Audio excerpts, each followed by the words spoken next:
Well, these two new songs I actually recorded when I recorded Therapy and First Stone, which was the first batch of songs that I ever recorded to release. And so they have been living and being listened to in my phone since then. And when we changed kind of trajectories after the first In My Head release as a project, this was part of what was going to come on the second half of that. And the other ones I just kind of threw away before they were done, but these two were actually done. And so with it being 2 years since the release, I love the number 2, I love the number 4, so it's the 24th, and it's 2 songs for 2 years.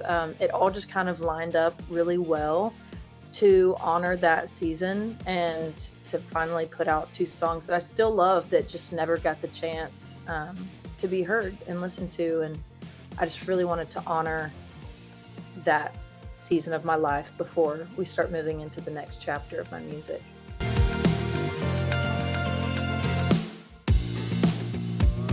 They didn't make the original cut when I had not even written In My Head when we recorded these songs. Okay. So they were a part of the original plan for the EP. And then a lot of factors came in.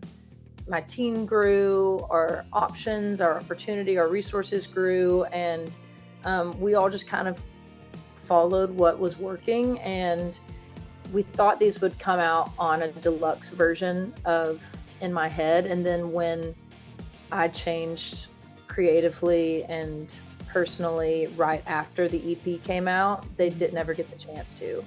So the original plan was for them to be released in a deluxe setting, but now they get their own life.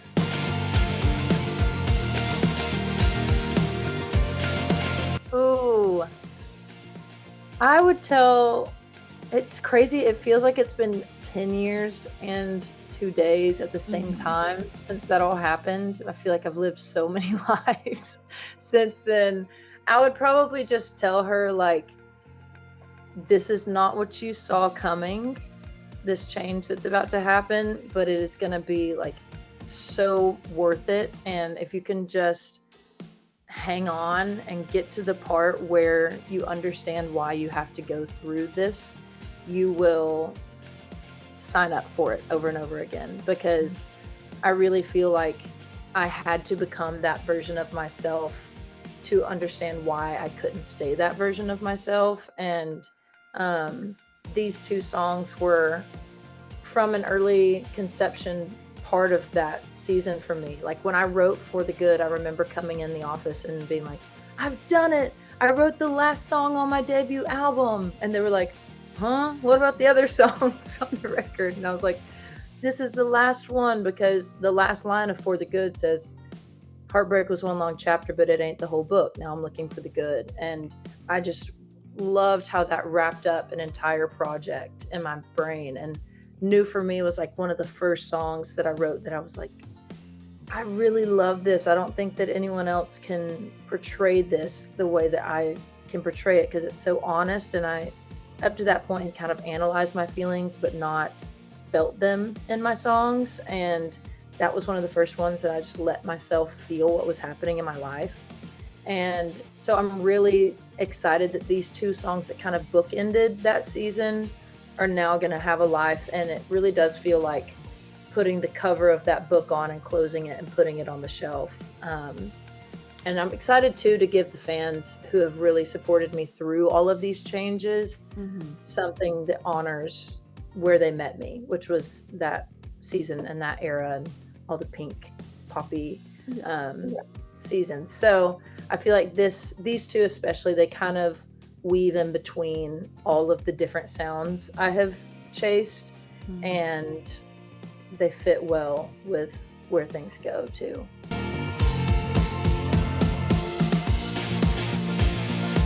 Things are going in such an exciting direction. I feel like I've done the part of my artistic career where I try and prove something to people. And now the music is really leading me in a way. Like before this, I love a vision board. Oh, I love a vision board. And I had vision boards for projects before we had even picked the songs. And this time I'm letting the songs pick themselves. I'm letting my life experience shape how the songs kind of bob and weave with each other, and I'm really being open to the process of where it's going. But my favorite thing about the next season is just that it's so much lighter. It's so much more fun, and it's like all of my better qualities that are like the way my friends interact with me and see me and hear me talk is finally making its way into the music. And I feel like I've tried to portray that on social media and stuff, but until it gets captured in the music, there's been this gap. And the next stuff is really, it's like me, it's like indie country, and it's road trippy, and it's barefoot and busty, and it's honest, and it's goofy, and it's light, and it's fun, and it makes me want to be on the road and play shows with these songs forever. So I'm really excited about what's coming up.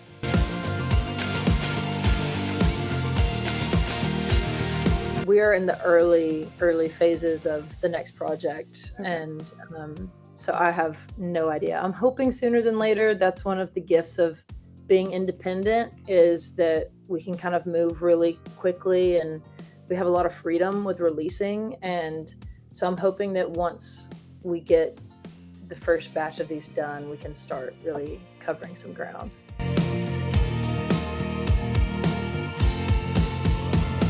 Yes, the main plan is to work on the record and to get the music right. And then I'm also going back to the Grand Ole Opry soon to play.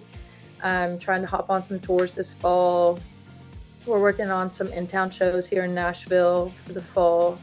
And I'm really excited about that because I'm hoping to bring some of my friends, my artist friends up for that. And then I'm planning a road trip in August that I'm really excited about. We're going to try and loop some shows along my road trip plans. So lots of fun things.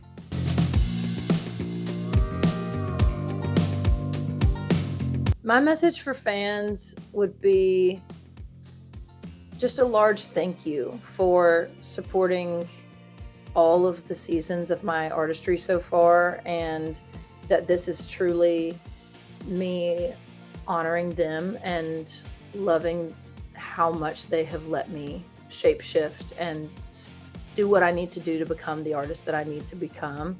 And this is really just kind of a thank you to them, and an apology for listening to them in my phone this whole time and not putting them out where they could hear them.